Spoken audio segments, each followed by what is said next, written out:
welcome to this week's episode of Wide Angle.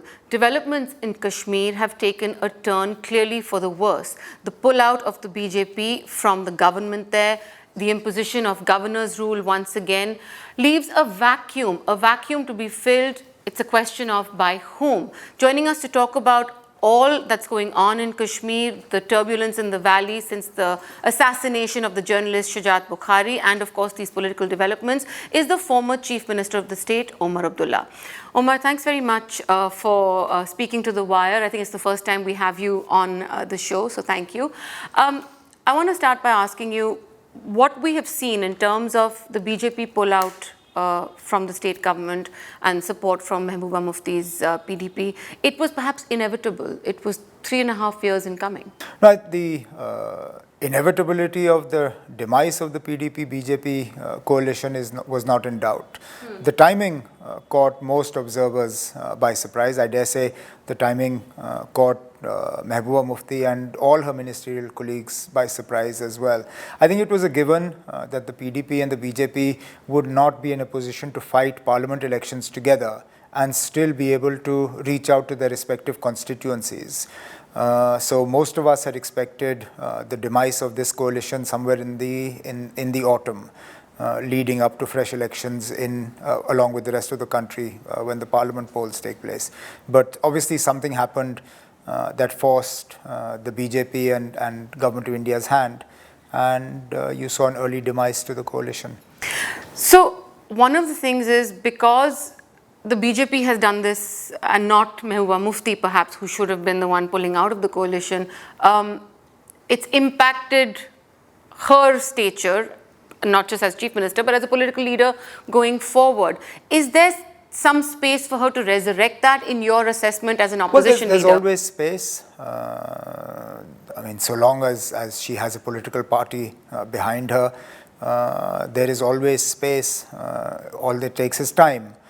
So I don't think an immediate resurrection is in the offing, but I wouldn't count her out at all. She is a formidable political opponent, and that won't change. Yes, her tenure in government has impacted her reputation very adversely, but we've all seen how she is capable of playing to the galleries when it suits her. So I wouldn't be surprised if you will see, if Mehbooba doesn't go back and attempt to recast herself as she was prior to Mufti Sayyid tying up with the BJP. You know, Omar, in 2016, when I had interviewed you just after Burhan Wani was killed in Security Forces operation, there was a sense that it was the beginning of a period of tension in the valley. And I remember you saying to me at that time that when there is this kind of tension and the ruling dispensation, the political dispensation is seemingly not in control, it leaves a vacuum, the vacuum that we talked about at the beginning of this interview, the vacuum that is then filled by separatists, it's filled by elements from across the border, but a vacuum nonetheless. Do you think, in order now to ensure that whatever space can be reclaimed of that vacuum, you are willing, perhaps as the leader of the opposition, to set aside differences and join forces in a sense with Mehbooba Mufti? Can we envision what we've seen in UP, for example, in Akhilesh and Mayawati trying to come together? Is that something we can envision in Kashmir? There's no need to. There is no need to, because at the end of the day, Akhilesh and Mayawati had to come together to protect their political space from an onslaught from the BJP. The fact is that the BJP is unable to occupy the space that currently the National Conference and the PDP occupy. If there is anybody's political space that the BJP is after, it's after the political space of the Congress, which is basically the plains of Jammu and some parts of the hills of Jammu. Kashmir Valley is largely fought between the National Conference and the PDP, and a handful of seats go to the Congress and independents. There is no purpose to be served by the PDP and the National Conference coming together. In fact, if anything, it will be counterproductive. Space for legitimate political opposition in the mainstream space will shrink. Even if you say that vacuum is being filled by separatist forces, I mean, can that vacuum, if you have to do away with, it is important for political activity to resume. Political activity will not resume to the extent that it should if the National Conference and the PDP come together, because basically then we'll be complacent about our space. We will know that there is no threat to our political existence. If you want that space to be filled, the best way to do it is to send out a clear message that if not today, tomorrow, whenever the situation permits, you will have fresh elections in Jammu and Kashmir, which is not the message that has gone out right now. Right now, by keeping the assembly under suspended animation, the message you have sent out is that we are open for horse trading, that the BJP is sitting waiting for most likely the PDP to split, and then they will form an alternate government with the remnants of the People's Democratic Party. Now, that's not the way political space is going to be formed. Political space will be formed by a clear message that this assembly has ended its natural life, that as the situation develops and improves, the possibility of elections will be kept alive. That's what I'd like to see, because that will spur political activity. Look, at the moment, I am the sole representative of my constituency elected by the people of Birwa. Tomorrow, when the assembly is dissolved, I am but one of many potential MLA candidates from that area. So I will get busy, the PDP will get busy, the Congress will get busy, I dare say the BJP and other independent entities will get busy as well. So if you really want to spur political activity while also working towards normalization, then put an end to this assembly and put an end to the possibility of an alliance cobbled together by horse trading. What you're essentially asking for is a call to an early election. No, not an early election. Well, clearly you're going to have an early election because the life of this assembly otherwise is to end in 2020. So unless you propose to keep the state under governor's rule until 2020, you will end up with an early election. How soon that election will be determined by the situation. I don't think it is anybody's case that Jammu and Kashmir is ready for elections right now. Clearly not. You've been unable to fill even one parliament seat that was vacated by Mehbooba Mufti from South Kashmir. So to expect that suddenly overnight with the imposition of governor's rule, the state will be ready for a general assembly election is clearly not the case. We are going to have to give time for tempers to cool, for the raw mood that prevails there to ease to some extent. And as I said earlier, when the situation allows, then we will go in for fresh elections. Omar, Shujat Bukhari's assassination is come as something that stunned everybody from all quarters. I mean, while there was a threat and he had been open about the fact that his life had been threatened, perhaps one didn't expect him to be gone so soon. The ruling government, I mean the BJP government, Ram Madhav in fact went on record citing Shujat Bukhari's assassination as an example of the breakdown of security, law and order, the rampant sort of rise of terrorism, etc.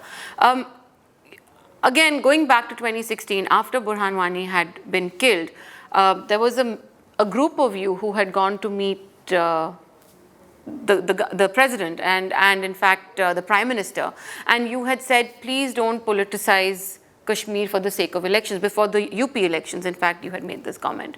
Please don't politicize Kashmir. Conventional wisdom in Srinagar now says the pot is going to stay boiling till the 2019 Lok Sabha elections, and Kashmir will then be used as, you know, an election propaganda instrument. Quite possible, but it would be extremely unfortunate. Look, we have 29 states in this country and a number of union territories. We can play politics with almost all of them. Why just Jammu and Kashmir? Do we not see the detrimental effect that this has? Are we not, at this point in time, sort of awake to the reality that these primetime television debates that basically seek to vilify everybody in Jammu and Kashmir are pushing youngsters even further away from the mainstream and closer to the fringe? I mean, I fail to understand why it is that after all these years of experimenting with Jammu and Kashmir, we haven't had enough of experimenting. It's not as if we need to do things different, do different things. We just have to do the same thing slightly differently. That's all we have to do. We need to give the state a chance for tempers to settle. Look, there is the mood on the streets in Jammu and Kashmir. And when I say Jammu and Kashmir, I deliberately say Jammu and Kashmir because even Jammu the calm is extremely deceptive. It is a very, very volatile environment in Jammu today. You've had successive breakdowns of the ceasefire on the LC and the line of control that have affected the civilian population. So, Jammu and Kashmir as a whole presents a very unhappy picture today. And obviously, one will hope that better sense will prevail on political parties. And in this, the lead will have to be taken by the party in power, which is the BJP. So your comments raise two questions in my mind. One is on the question of Jammu. Amit Shah held a rally over there on the weekend, essentially saying that Jammu had been neglected as a region in the last 3 years, 3.5 years of the coalition government. And people are reading into that an attempt to create divisions between the different parts of the state. A Jammu versus Kashmir narrative. Do you see it like that? Well, isn't it strange that a government that was, or a coalition that was born out of the expressed desire to bring Jammu and Kashmir closer together should now find itself accused of actually doing the opposite and pulling those regions further apart? And my simple question to Mr. Amit Shah is that then what the hell was he doing for the last 3 years? If he seriously felt that Jammu was being discriminated against, why wasn't it spoken about? Hardly a few weeks ago, the Union Home Minister came to Jammu and Kashmir. He addressed a gathering of sports persons in Srinagar. Did he allude to this fact? Just before that, the Prime Minister came, he visited Jammu, he visited Srinagar, and he visited Ladakh. Was there any mention in any of his public pronouncements about the worry of any sort of discrimination? A handful of months ago, you had the assembly session. I sat through almost the entire assembly session, and I can't recall a single instance where a BJP minister or senior functionary in the assembly made any sort of reference to discrimination with Jammu and Ladakh. Now suddenly, because the coalition becomes untenable and they want to go back to their tried and tested formula, then suddenly it becomes discrimination. If anybody can actually claim discrimination, it is the Kashmir Valley. Take the most glaring example, which is the allocation of an IIT and an IIM to the state of Jammu and Kashmir. Both went to Jammu. Neither of them came to Kashmir. Now, if you wanted to be fair, then one, either the IIT or the IIM would have gone to Jammu, and the other one would have gone to the valley. So that's just one small example. I can give you numerous other examples with regard to how the Prime Minister's 90,000 crore package has been distributed. There is a regional bias in that. In the way in which the administration was structured, a regional bias in that. The way in which postings took place under the Mehbooba Mufti government, there was a regional bias in that. So honestly speaking, when you scratch the surface and actually go into the nuts and bolts of what Amit Shah said, it doesn't hold up. So the second part of that question, fine. On the political side, this is your view, and Amit Shah has his view, and we'll see how it plays out in the elections going forward. But on the security situation, you mentioned the sense of alienation, and one of the factors that has contributed to it is the nightly TV news debates and the accusations or charges that are hurled against young Kashmiris of being radicalized, being terrorists, being militant, whatever words you want to use. The flip side of that is that ever since actually you were Chief Minister, when the stone pelting incidents first sort of kicked off as well, 2008, 2010, 2013, going forward, there's been a sense that there has been some elements of radicalization taking place, the local boys who've been joining the militancy. But you have different narratives coming from within the police establishment. We've had DGP Vaid talk about ISIS in Kashmir just 2 days ago, whereas all these years and all these months, police officer after police officer has said this is just simple provocation by young boys. What is your take on this? Well, I'm actually surprised that the DG suddenly discovered ISIS in J&K when the elected government disappeared.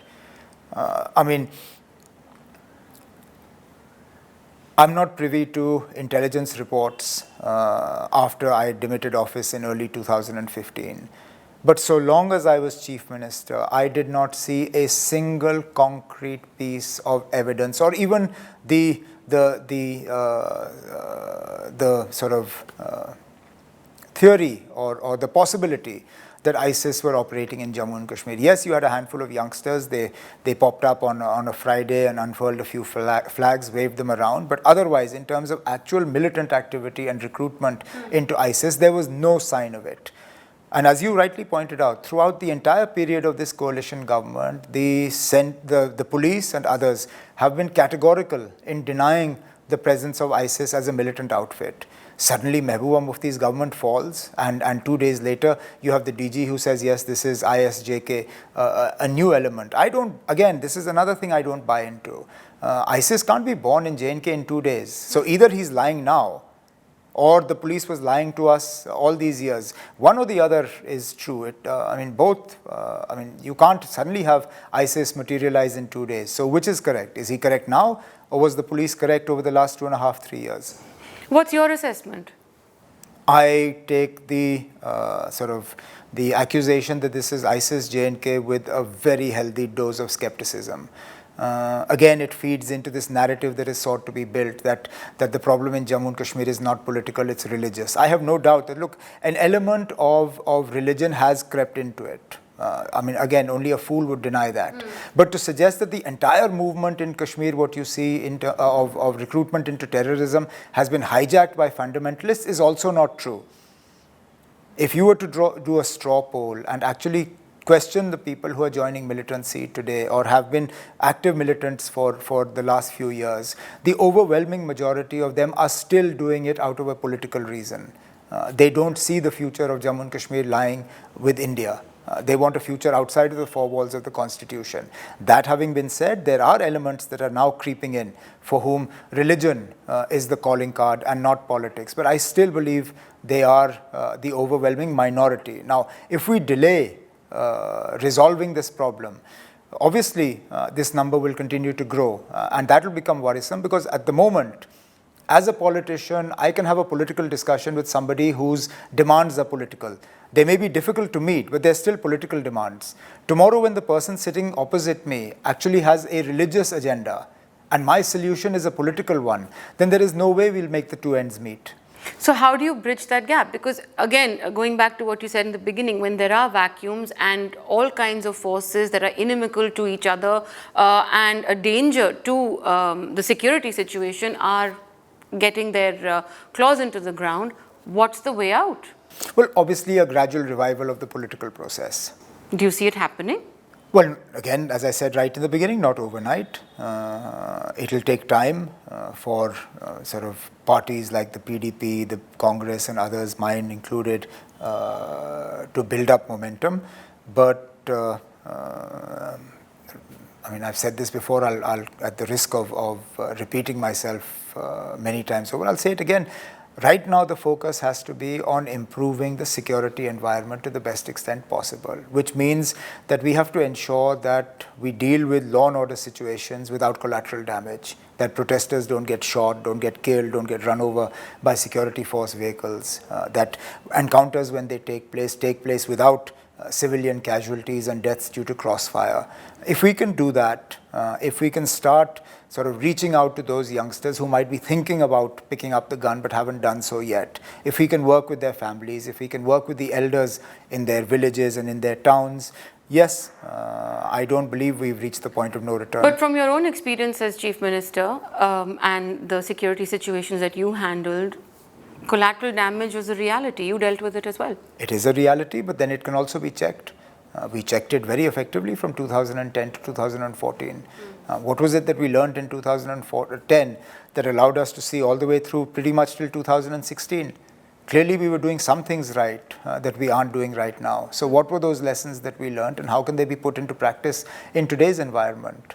There have to be things that we can do. I'm unwilling to accept that this is the norm now, and we can't do any better than we're doing. You made one statement in the beginning where you said that you just need to change things a little bit in order to get different results.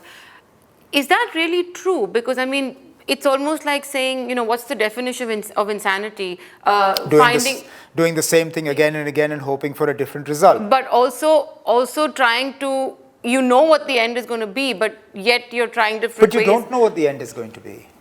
Why will you assume you know what the end is? Look, if you've already made the assumption that you know what the end is going to be, then we've given up.